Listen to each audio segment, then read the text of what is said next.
e amém. Fala, Levi. Tá muito fraco. Boa noite, Levi. Queria dizer para vocês que, por mais que eu não conheça a todos, eu amo vocês. Bom, gente, eu sou o Thiago, né? Talvez vocês não saibam, talvez estejam aqui na Monte há 1, 2, 3, 4 anos. Mas esse aqui foi o ministério que me acolheu quando eu cheguei aqui na Monte. Então, eu tenho uma gratidão enorme a Deus. 2020, início de 2020, eu cheguei aqui no Levi. Em 19 a gente chegou na Monte. 2020 a gente chega no Levi. Eu odiava estar aqui, porque essa igreja é muito legal. Tudo que eu queria era não estar aqui. Mas Deus sabe exatamente o tempo para as coisas, né? E como foi precioso aquele tempo. O pessoal lá do Vale do Sino sabe mais do que vocês, mas eu vou contar isso para vocês também. Eu sou horrível com tecnologia, não manjo nada. Eu tenho 31 anos e sou quase um vô de 60 anos assim, em relação à tecnologia. Só não caio nos golpes do WhatsApp, porque isso aí eu sei como é que funciona. E pasmem céus e terra, parafraseando o pastor Oswaldo, eu servia na comunicação no Levi. Então, eu tenho uma história com o Levi. Não era do Orkut. Não era. Mas, gente, estou muito feliz de estar aqui. Eu sou um discípulo de Jesus que tem lutado contra a ira, tem lutado contra a inveja, lutado contra falar mal dos outros, lutado e vencido, para a honra e glória de Deus, contra a pornografia e masturbação. Sou um homem de algumas dores, mas limpo só por hoje. Como diria nosso amado pastor Leandro, Jesus tem feito isso comigo. Gente, para quem não conhece a minha família vai aparecer aí.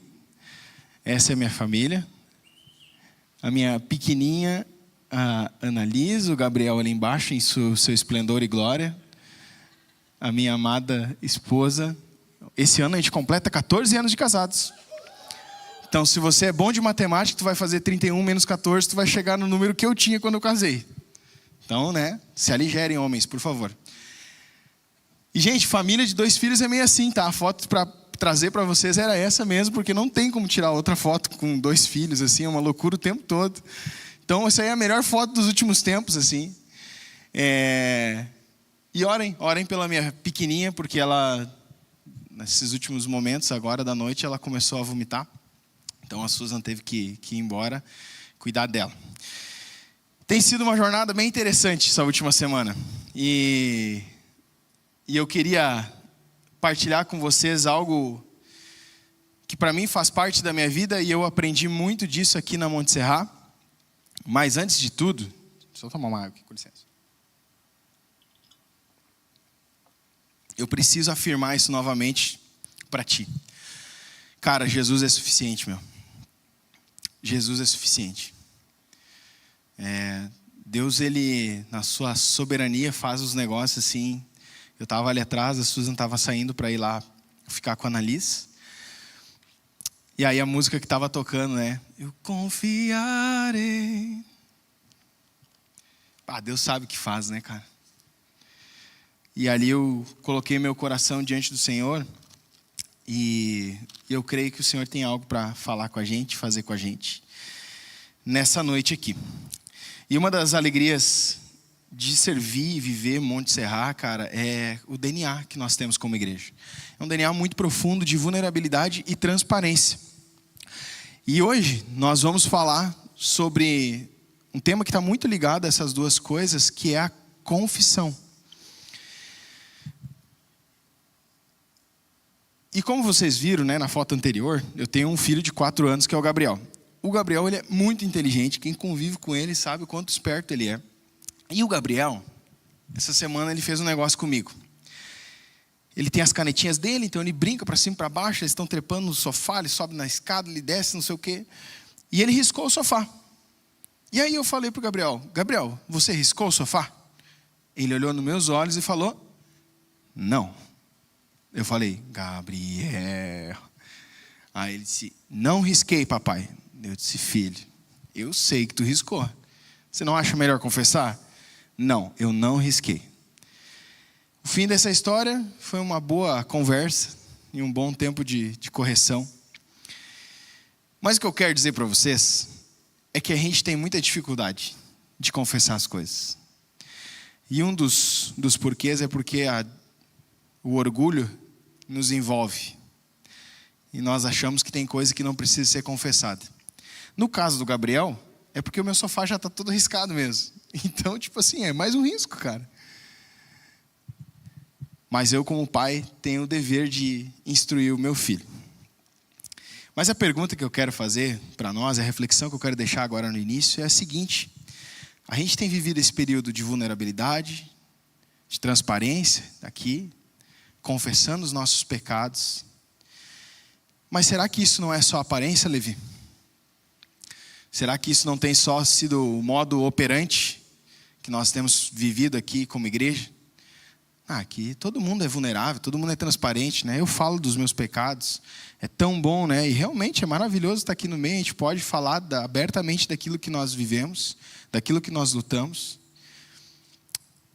Mas será que isso não tem sido só aparência? Será que nós confessamos os nossos pecados, ou somos transparentes até mesmo, né? Vulneráveis com os nossos pecados? Mas e o que isso tem resultado nas nossas vidas? Será que realmente tem transformado o nosso jeito de ser? E hoje eu quero falar com vocês, provavelmente uma história que vocês conheçam. E a história, uma das histórias que meu filho mais ama, porque tem uma funda, tem uma pedra e tem um gigante caindo. Quero falar com vocês sobre Davi. E quero contar um pouquinho da história com vocês, assim. Eu não sei se vocês gostam de história, eu sou apaixonado por história. Sei quanto mais gosto de história, hein? Tenho mais uns 4 ou 5, tá? Então eu vou fazer um convite para vocês. Quem não gosta de história, fazer o convite de vocês navegarem durante essa jornada que nós vamos ter aqui, junto comigo, para a gente chegar no final e o Senhor poder falar com a gente, amém? Tá, os 4 que gostam de história disseram amém. Agora vamos ver se os outros. Amém, gente? Vamos juntos? E aí, quem foi Davi? Davi foi o filho mais novo de Jessé. Ele estava lá na casa dos irmãos dele, ele era pastor de ovelhas, quando Samuel foi lá e disse assim: tu vai ser rei de Israel. Tu já te imaginou, cara, do nada alguém aparecer na tua frente e dizer assim: rapaz, tu vai ser rei? Foi mais ou menos o que aconteceu com Davi. Davi lutou contra leões, lutou contra ursos, lutou contra o Golias, derrubou o Golias. O Gabriel, quando era pequenininho, ele falava assim, ele pegou a queda no chão, girou e na testa do Golias. E eu falo até hoje, eu sinto saudade dele falando na testa do Golias. Davi era um baita guerreiro. Ele escreveu muitos salmos e também era músico. E como rei, ele teve uma tarefa muito bonita, porque ele unificou Israel e tornou Jerusalém capital. E uma das coisas mais legais que vai contar em 2 Samuel também, é que Davi, ele traz de volta um dos símbolos mais preciosos que nós temos relatado no Antigo Testamento, a da aliança. Ele prepara o povo e traz de volta a Arca da Aliança, que simbolizava a presença de Deus. Um grande homem Davi era, um homem temente a Deus. Mas uma decisão errada dele fez com que ele desobedecesse ao Senhor e tivesse algumas consequências. E eu quero te convidar, Levi, a abrir em 2 Samuel 11, e a gente vai falando um pouco sobre o texto e deixando o Senhor falar com a gente. 2 Samuel 11, a gente vai ler a partir do versículo 1.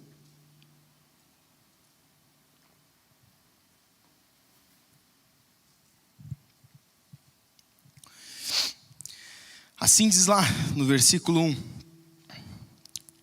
Na primeira época, na primavera, época em que os reis saíam para a guerra, Davi enviou para a batalha Joabe com seus oficiais e todo o seu exército, e eles derrotaram os amonitas e cercaram Rabá. Mas, como é que diz ali? Mas Davi, vamos lá, gente, mais alto. Mas Davi, o texto já começa falando sobre a parte da primavera, citando essas coisas do tempo que nós vivemos, né? E nesse período aqui, todos os reis saíam para a guerra. E era um período de colheita, então os reis saíam justamente por isso, porque tinha alimento para alimentar os seus guerreiros, porque as estradas nesse período estavam mais secas, então era mais fácil de andar com seus carros. E o detalhe para mim assim mais importante é que todos os reis, não era o rei de Israel, não era só Davi, eram todos os reis saíam para a guerra. E aí, aonde estava Davi? Em casa. Davi resolveu ficar em casa. E Davi precisava estar onde nesse momento aqui? Vamos lá, Levi. Ele precisava estar junto com o exército dele, né? Preparando para guerrear e atacar o inimigo. Mas, ao invés disso, Davi estava no lugar errado e na hora errada.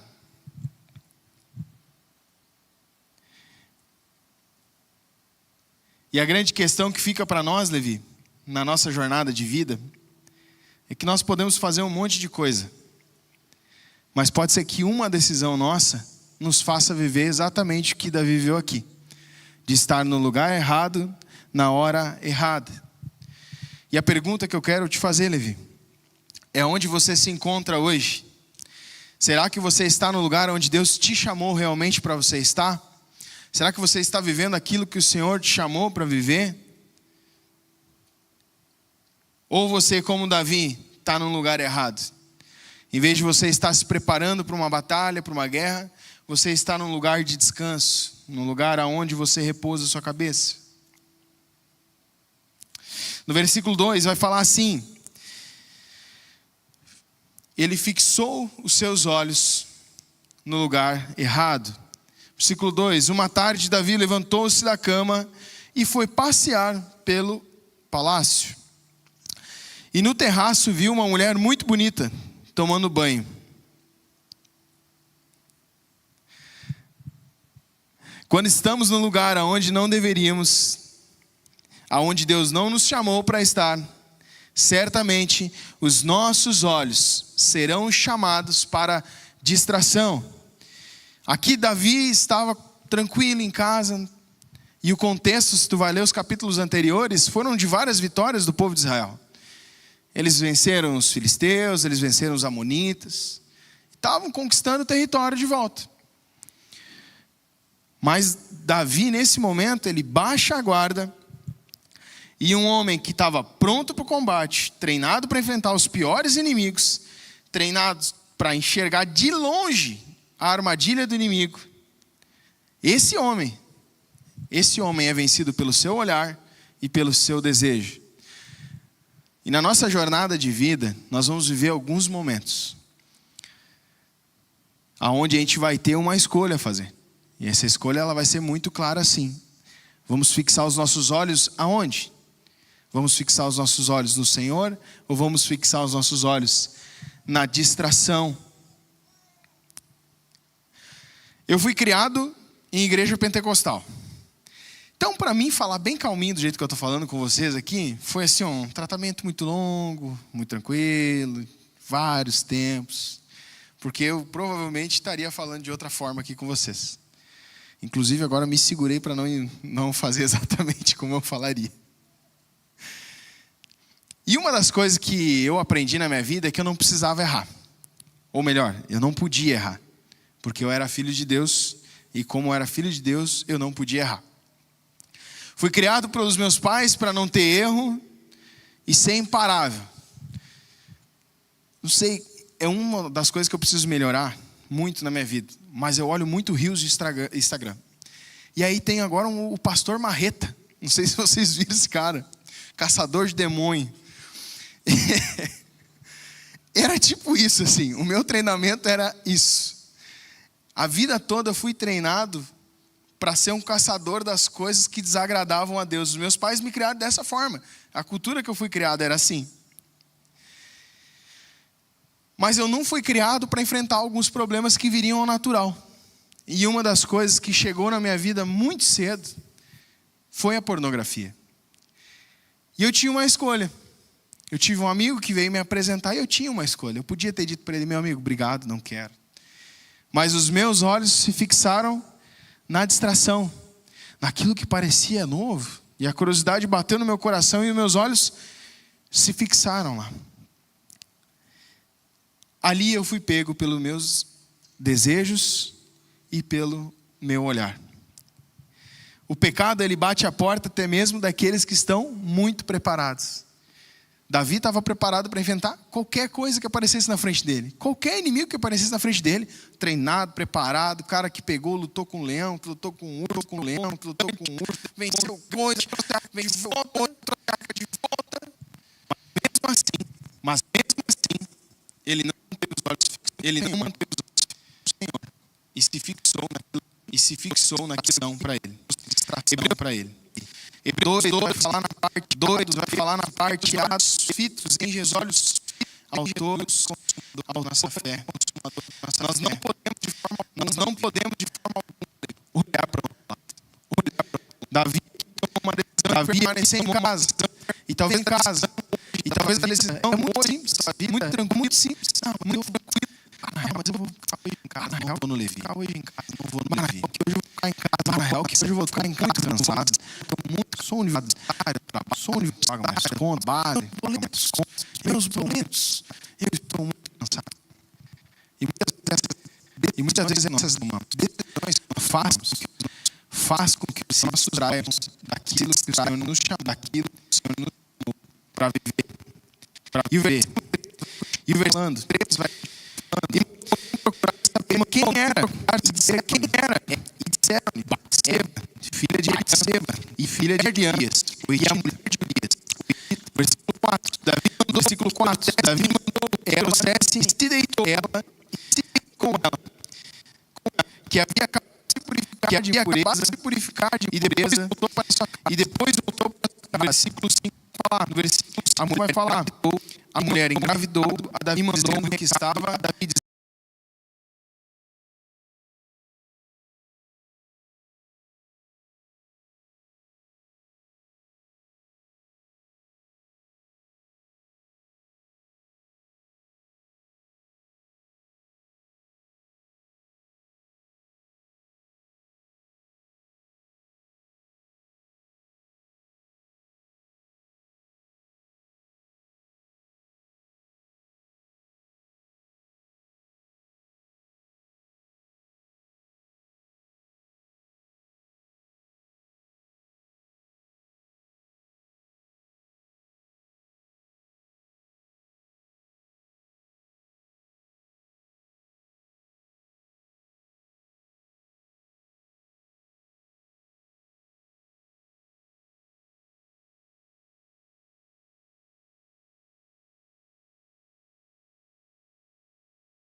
quais são as distrações que talvez para ti hoje são tão inocentes e você tem brincado com elas? Logo no versículo 5 a gente vai ver a consequência do pecado de Davi. Nasce um filho com uma mulher que não era dele. E detalhe, Davi tinha 4 mulheres. E o texto ainda vai dizer logo à frente que se ele tivesse pedido mais, Deus daria mais para ele. Tudo aquilo que ele pedisse, Deus daria mais. Mas um homem e uma mulher, um jovem, quando perde o seu olhar do foco em Jesus, o caminho dele é cometer o pecado que está à sua porta. E Davi, ainda pior, chamou o pecado para dentro da sua casa.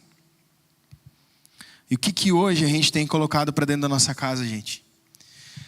O que hoje tem entrado dentro da nossa casa através da tela do nosso celular, através da nossa televisão? Não, Tiago, mas é tranquilo, é só um filme de comédia. Aparece uns negócios meio obscenos, mas é só um filme de comédia para dar uma risada. Quais são os gatilhos que você tem permitido com que o diabo use para que sua vida seja desfocada do alvo, tire os olhos do Senhor e cometa um pecado? No versículo 6 a 9 vai falar assim: em face disso, Davi mandou uma mensagem a Joabe: envia-me Urias, o hitita. E Joabe o enviou. Quando Urias chegou, Davi perguntou-lhe como estava Joabe e os seus soldados, e como estava indo a guerra. E ele lhe disse: vai descansar um pouco em sua casa. E Urias saiu do palácio e logo foi mandado um presente da parte do rei. Mas Urias dormiu na entrada do palácio, aonde dormiam os guardas do seu senhor, e não foi para casa. E aqui é uma jornada incansável de Davi. Ele começa a esconder o seu pecado. Depois de consumado o pecado dele, ele começa a esconder o seu pecado. E de todas as formas, ele manda chamar Urias. Não, eu vou chamar Urias, porque daí Urias volta, ele volta para casa, daí ele deita com a mulher dele, e Zazi. Davi tenta de todas as formas convencer Urias, esposo de Batseba, a ir para sua casa deitar com ela. Mas isso não deu certo. No versículo 10, vai falar, 10 e 11. Quando informaram a Davi que Urias não tinha ido para casa, ele lhe perguntou: depois dessa viagem que você fez, por que você não foi para casa? Urias respondeu: a arca e os homens de Israel e de Judá repousam em tendas. O meu senhor Joabe e os seus soldados estão acampados ao ar livre. Como poderia eu ir para casa, comer e beber e deitar com a minha mulher? Juro por teu nome, e pelo nome e por tua vida, que não farei uma coisa dessas. Engraçado que quando um soldado está com os olhos fixados na missão, ele vai responder exatamente assim como Urias respondeu. Ele estava pronto, ele não queria ter saído do combate, ele voltou porque o Senhor dele chamou. Mas quem deveria estar assim era Davi. Davi era para estar desse jeito. Davi era para estar com a faca entre os dentes. Eles estavam indo conquistar um outro povoado, um outro povo. E Davi vai fazer mais uma tentativa frustrada ainda. No versículo 13, 15 vai falar que ele toma, depois dessa decisão frustrada dele, uma decisão. E a decisão que Davi toma é de querer esconder o seu pecado a todo custo. E a decisão dele é assassinar Urias.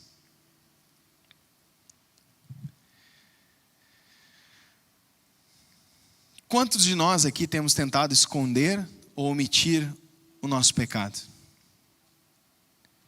Quantos de nós aqui vivemos como Davi estava vivendo aqui? Trancando a porta do quarto, trancando a porta de um banheiro, acessando as abas anônimas. Ele a todo custo tentou esconder o seu pecado. A todo custo. E Davi comete um assassinato muito bem premeditado. E eu quero fazer uma pergunta bem simples para vocês, pode ser? Pode ser, gente? Tu se considera um assassino?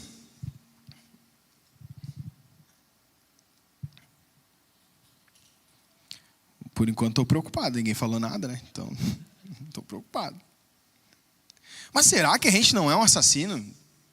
Será que não somos assassinos? E aí, será que somos? Ah, como assim, Tiago? Eu não sou um assassino. Essa provavelmente é a resposta de todo mundo. Eu espero, né? Eu espero que seja essa a resposta de todo mundo aqui. Mas deixa eu te dizer uma coisa, Levi. Quantas vezes tu planeja falar mal de alguém? Pega algo que não é seu. Ou ainda, planeja praticar um pecado sexual.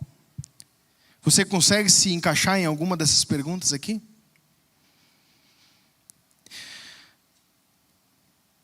Falo isso com muito amor. Tu pode não estar colocando outros na frente de uma espada, de uma flecha ou de uma arma. Mas você sim é um assassino. Todos os dias, que você vai escondendo o pecado, não confessa ele, você está se auto-assassinando todos os dias. Tem se matado dia após dia com a escolha deliberada do pecado. Escolhido viver uma vida de aparência. Escolhido viver uma vida quieta. Mas eu tenho um recado para te dar. Imagina uma escada com 3 degraus. E eles vão funcionar assim. O pecado vai trazer a dor para ti. Vai trazer a dor para a pessoa que está envolvida. E vai trazer dor para Deus.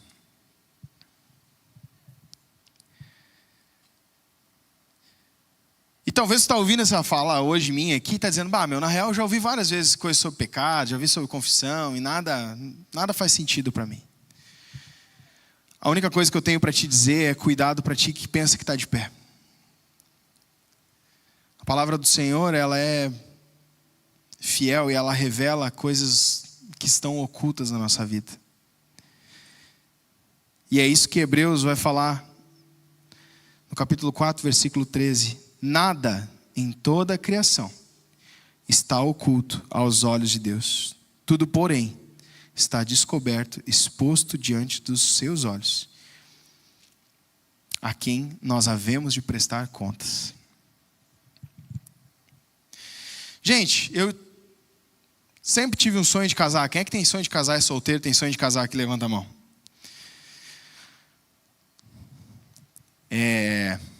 Sempre tive um sonho de casar. Eu tinha lá meus 14 anos e já imaginava a roupa que eu ia usar no casamento. Normalmente isso é coisa de mulher, né? A gente pensa, mulher que pensa no vestido e tal, né? Mas eu idealizava algumas coisas no casamento. Sonhava, pensava e tal, aquela coisa toda. E aí um dia Deus me permite conhecer a Susan. A gente começa a conversar, a gente começa a namorar e a gente casa.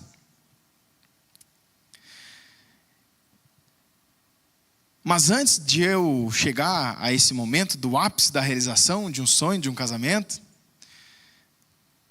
lá no início eu contei para vocês que eu tive um encontro com a pornografia e com a masturbação. E essa jornada me acompanhou. E ela veio me acompanhando. Aí eu pensei o quê? Vou casar. E quando eu casar, automaticamente isso vai acabar. Amém? Não. Não foi o que aconteceu. E se tu pensa, homem, se tu pensa, mulher, que os pecados sexuais vão acabar por causa do casamento, tem uma notícia para te dar. Eles não vão acabar. Eles vão, na verdade, piorar. Busque ajuda enquanto há tempo. E qual que era a minha percepção de uma vida sexual? Um homem que foi criado assistindo pornografia. Qual é? Aquilo que eu assistia. Fui para o casamento achando que seria aquilo. E a primeira coisa que eu chego no casamento descubro que não era nada daquilo. Eu tinha uma visão deturpada do que era um relacionamento. E como eu era muito jovem, fui fazer autoescola. Fui aprender a dirigir, tirar minha carteira. E lá eu me envolvi com 2 mulheres mais velhas que eu.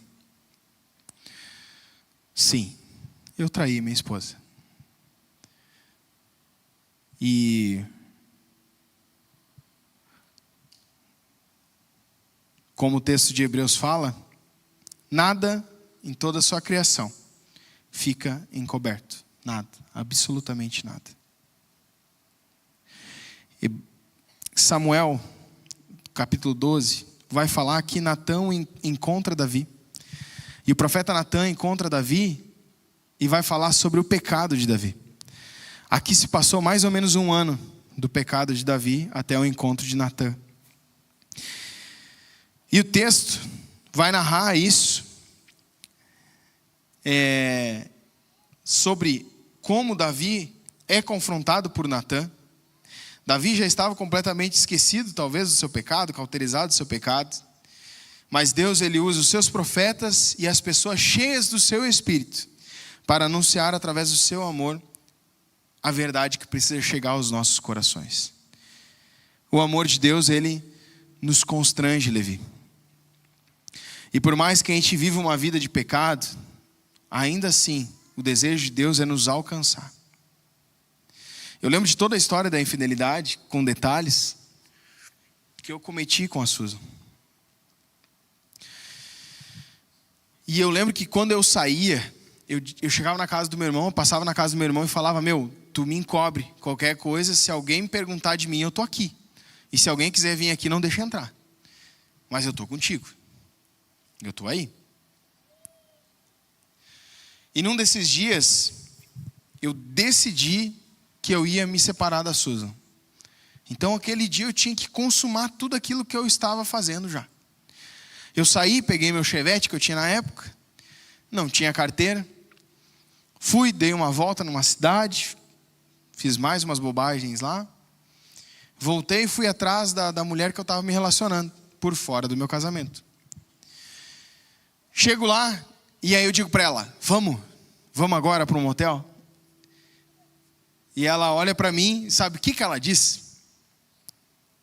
Não, eu não vou. Porque eu não quero ter um casamento assim.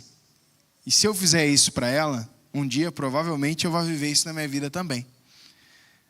Aí pensa, o cara crente, vivido, treinado para derrotar com a marreta Satanás, crescido, criado pelos pais dentro da igreja, de frente com uma pessoa que não conhecia Jesus, e a pessoa que não conhecia Jesus me falando do que eu não deveria fazer. O que aconteceu comigo? Eu me arrependi? Não. Saí, peguei o carro, peguei meus amigos, fui para o centro de São Leopoldo beber. Chego no centro de São Leopoldo, numa barreira da Brigada Militar. Eu encontro uma vaga na frente da Brigada Militar, estaciono meu Chevette, desço correndo do Chevette. Porque eu pensei, cara, se eles botarem a mão em mim, eles aprendem minha carteira, aprendem meu carro. E todo mundo vai descobrir o que eu fiz. Aí, no alto da minha sabedoria, eu pensei, vou ficar bebendo, né? Depois eu vou embora para casa. E a Susan em casa.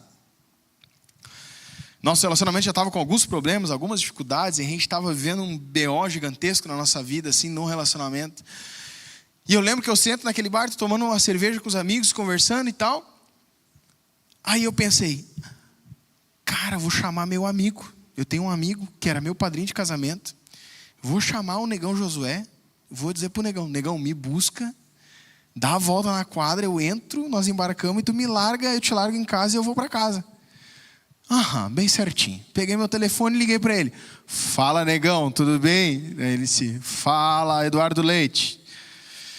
Ele disse, meu, seguinte, tô aqui no centro, tô com BO, tô com o carro engarrafado aqui, polícia e tal e tal. Eu contei toda a história para ele. O que o meu amigo fez? Meu amigo cristão. O que ele fez? Foi lá, chegou no centro, e ele disse, ei meu, como é que tu tá? Tô bem, cara, tu faz essa mão? Faço. Dei a chave do carro e disse, meu, só dá a volta, eu vou te esperar aqui. Aí eu e meus amigos fomos lá, né?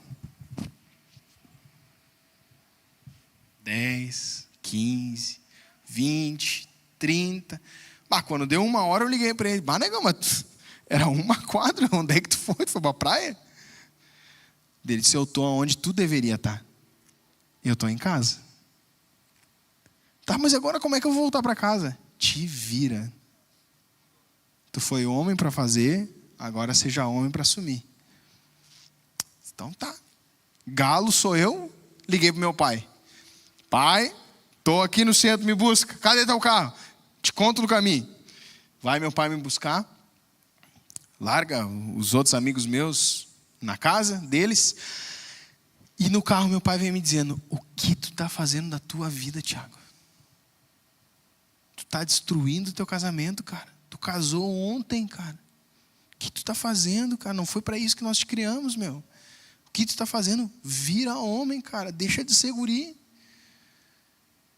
E eu lembro da indignação do meu pai, assim, eu desci do carro, assim, eu disse, cara, eu não estou nem aí, meu. Aí eu pensei, eu morava na casa do meu pai, num apartamento em cima, assim, eu pensei, cara, agora eu vou chegar em casa. Já era de madrugada. A Susan vai estar brava comigo. Tomara que ela me mande embora, que daí pelo menos termina o casamento e eu posso fazer meus bagulhos sem culpa. Foi isso que eu pensei. O que eu esperava que ia acontecer? Rejeição, separação. E cara, nossa, como eu esperava isso.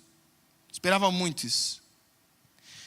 Aí eu chego em casa, subo a escada, ela liga a luz da rua, abre a porta e eu pensei, agora vai.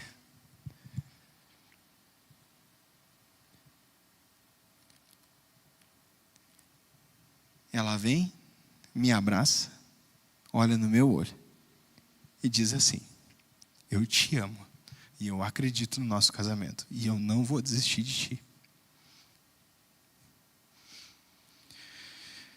Foi a mesma coisa que, sabe quando despedaça o negócio assim? Não sei se você já tiver essa experiência assim, mas parece que algo, tu cai em si assim do que tu fez. Foi exatamente o que aconteceu comigo.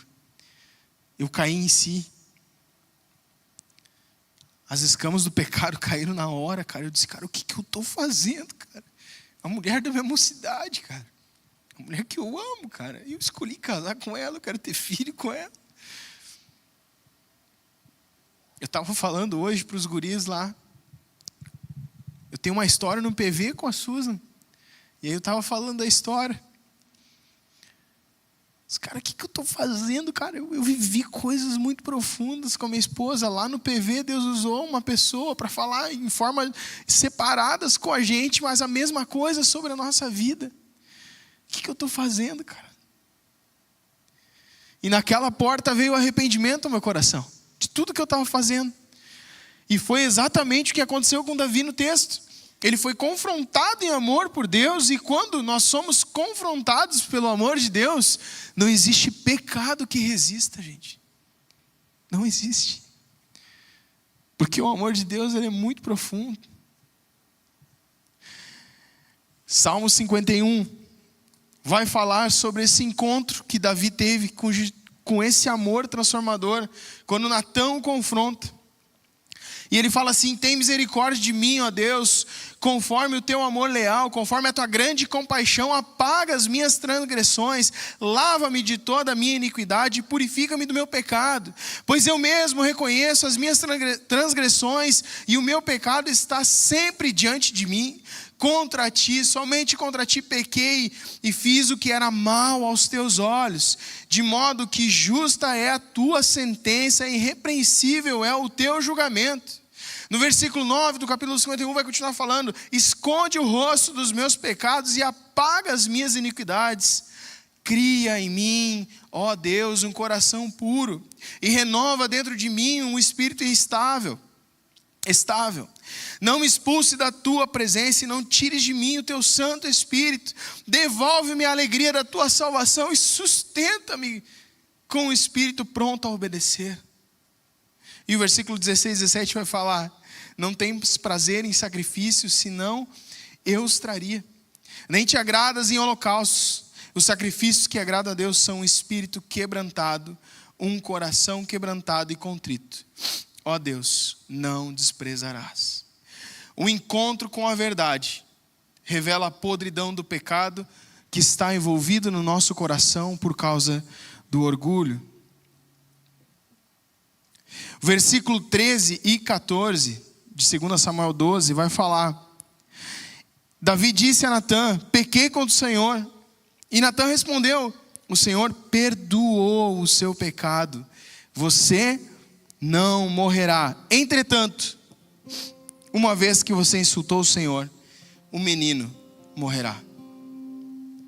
Quando nos arrependemos, automaticamente existe confissão, mas não temos como controlar as consequências do pecado. Davi sofreu a consequência do seu pecado, mas na minha jornada com a Susan, eu contei só até quando o amor me encontrou. Agora tinha outra parte. Eu preciso confessar o meu pecado. E agora como é que faz isso? No outro dia, te levanta. eu pego o carro, vou pro shopping, compro um tênis para mim, compro um tênis para ela, a gente sai, volta para casa. Quando eu chego em casa, eu sento na cama. Eu pensei, agora eu acho que tá mais tranquilo, né? Eu dei um presente para ela, né? Acho que as coisas agora estão... E eu confesso meu pecado para minha esposa. E eu conto para ela o que eu tinha feito. E sabe, homens, eu vou dizer uma coisa para vocês. É uma das piores coisas que eu acho que eu passei na minha vida até hoje, é ver minha esposa chorando de tristeza. E talvez seja a dor maior que você possa enfrentar, é ver a tua esposa chorar de tristeza, por saber o homem de Deus que você pode ser e ver onde você está.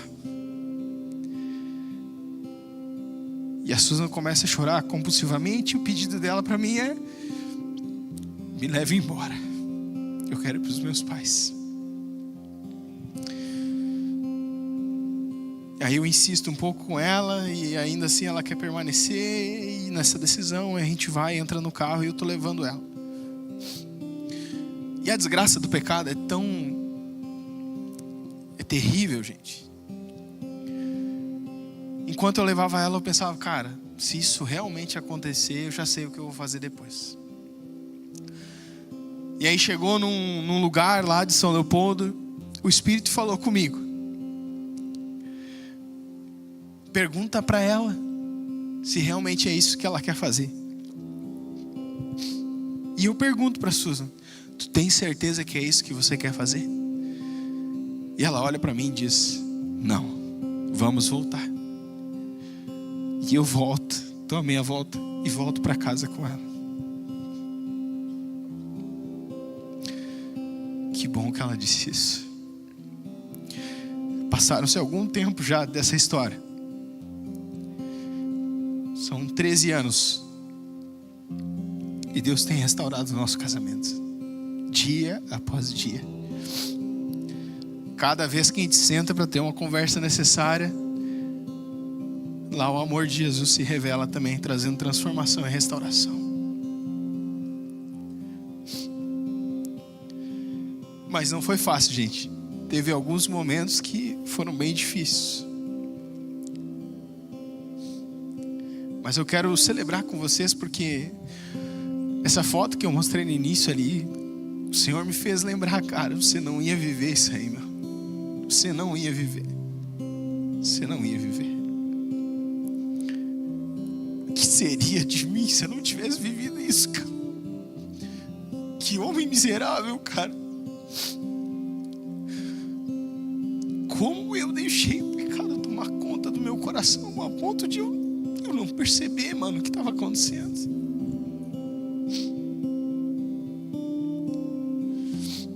Mas Tiago, então me diz aí, qual o caminho para não chegar ao pecado?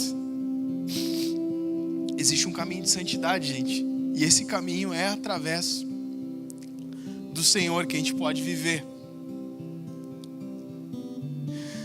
Esteja aonde Deus te chamou para estar, Levi. Não esteja em qualquer outro lugar que não seja onde Deus te chamar para estar.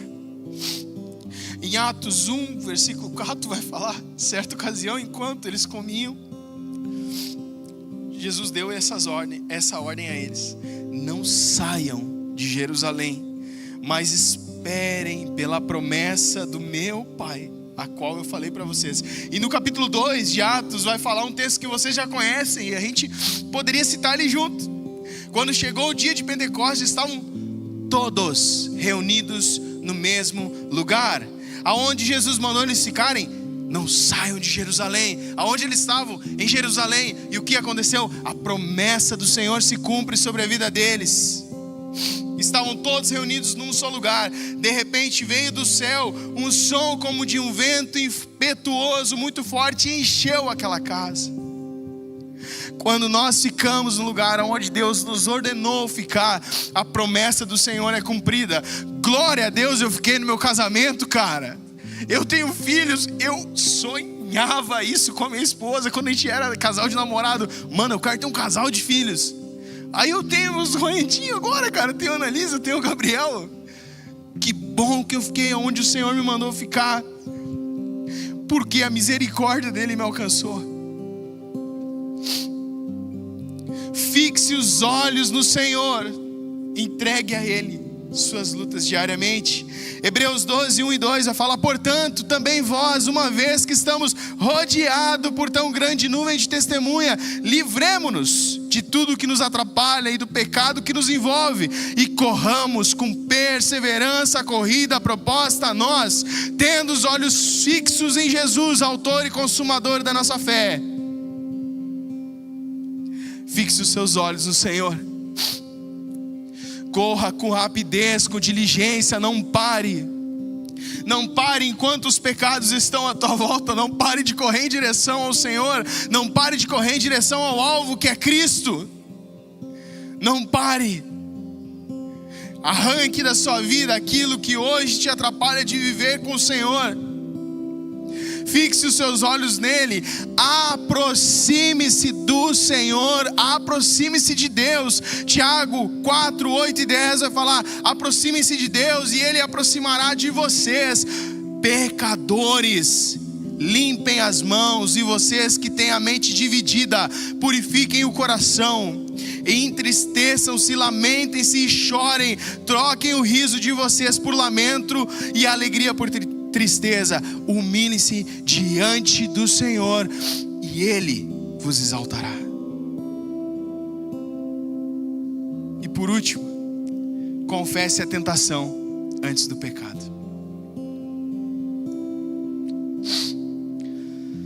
Sabe, Levi, eu poderia ter evitado algumas quedas na minha vida se eu tivesse feito isso aqui, confessado algumas quedas.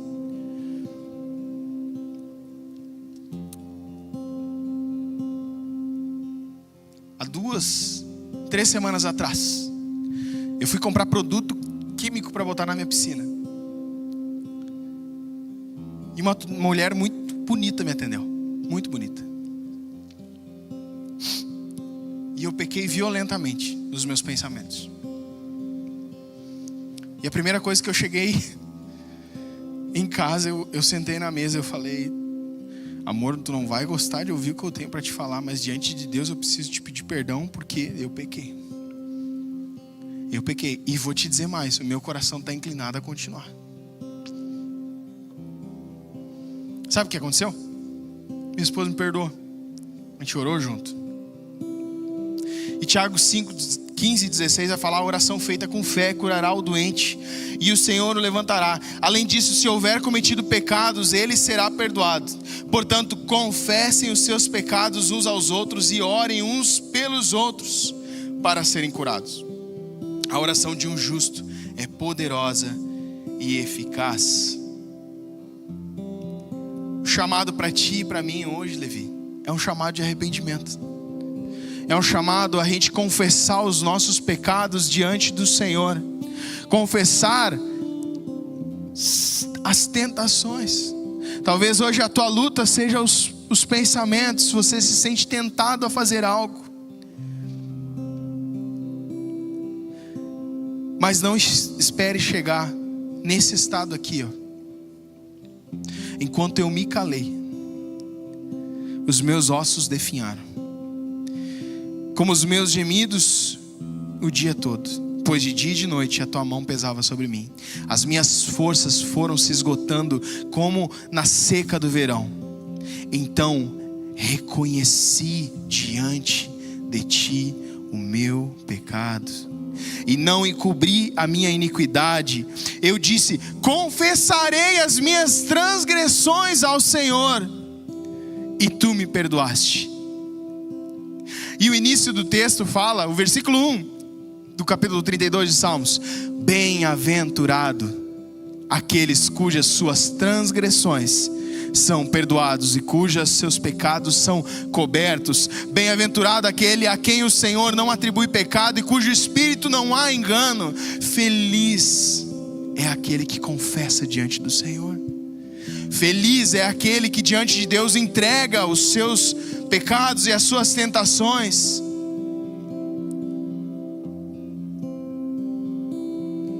Feche teus olhos, Levi.